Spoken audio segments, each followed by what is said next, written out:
Now we've seen how to approximate a function f of x by a polynomial centered at x equals 0. The key thing about this, though, is that we can use such polynomials to approximate our function as long as we're interested in values of x near that center point of 0. So the question now is, how do we instead come up with a polynomial that would be a good approximation at some other point of our choosing? Let's just call it a. And what we can do is generalize the definition of Taylor polynomials. So before, specifically, it was focused on centered at 0. And now we'll just talk about the general idea of a Taylor polynomial. We'll say that the nth degree Taylor polynomial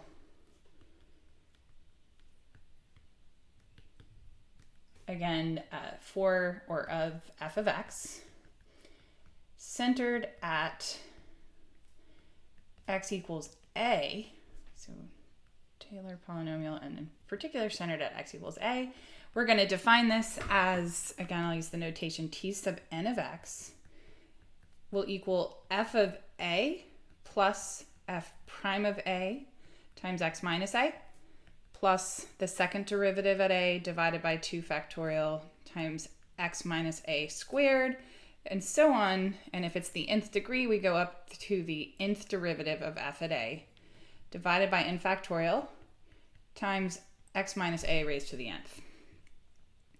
A few things to observe here. Notice that the first degree, so for n equals 1, we would actually get just this first portion. And that's exactly how we've been defining the line tangent to f of x at x equals a in point slope form. So that kind of builds off of what we've seen in the strictly just linear case for these polynomials. The other thing I want to point out here is that in comparing this to our other formula, if you drop in a equals 0, then this reduces to exactly the formula we've written down before for a Taylor polynomial centered at 0. So you shouldn't view this as another formula to memorize. Instead, you should know this formula and just keep in mind that it reduces to the more specific case of centered at 0 when a is 0. So we can see a few things here. The x minus a factors that we have are effectively shifting our focus over to the point x equals a. And the other significant feature is that we are specifically now looking at the derivative of f and the derivatives of f evaluated at this point of interest a here, whereas before, again, that was at 0. So a few things to think about here. Well, first, let's look at an example. Let's get back to the black pen. Finding Taylor polynomials, again, is going to be a similar process, even when we're just centered at not 0. So we've seen at this point finding the Taylor polynomial of the function f of x centered at x equals 0. Suppose we were asked to find the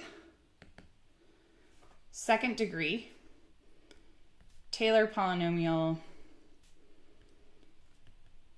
for the function f of x equals e to the x, but now centered at x equals 100. So you can see here that using my polynomial centered at 0, I should not expect to get good approximations of e to the x for very large values, say near 100. So if I wanted to get such an approximation, I should change my center point. So notice that a in my formula is 100. And much like we said before, what we need to find when we're using a Taylor polynomial is the part that depends on our function. So all of these are things that we need to plug in.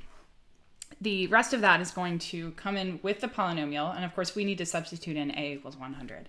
For this particular function, like we said before, any derivative of the original function e to the x is e to the x. So it's nice here that I don't have to go through and consistently find more and more derivatives. I know that they all take this form. And as a consequence, when I evaluate them at 100, I will always get e to the 100. So we're going to fill in all of those green boxes with e to the 100. We are only asked to look at the second degree.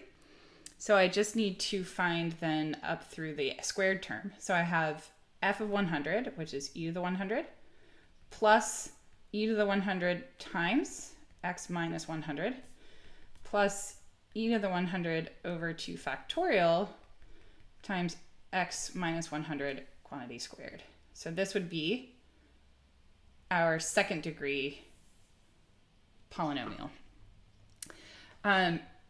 A few things that I want to point out here. Notice, because this is often a question I get from students, when I'm finding the nth degree Taylor polynomial, I should expect then that I'm finding actually n plus 1 coefficients. Some of them might be 0, but rather than thinking of n. So notice here that the second degree polynomial required really 3 terms.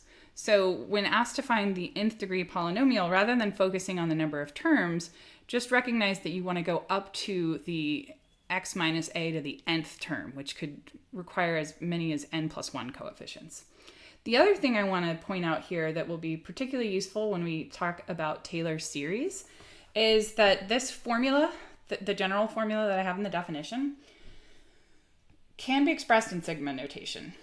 So we can write our Taylor polynomial as, so thinking about the pattern that I'm establishing up here and also paying attention to the number of terms, we have the kth derivative of f at a divided by k factorial times x minus a to the kth power. And then in order to match this up to what we see above, certainly my last term should be when k is n. And to get that first term where we really just have the constant f of a, we think of the 0th derivative in this notation. That's just the function itself. So I can write it like this. And recall again that 0 factorial is 1, so that's not a problem here. And raising x minus a to the 0th power, we would have that as 1 as well. So this is just a shorthand way to represent the Taylor polynomial that we have above. And like I said, expressing it in this way is going to make it really nice to then extend to the idea that we'll discuss at a later time of Taylor series.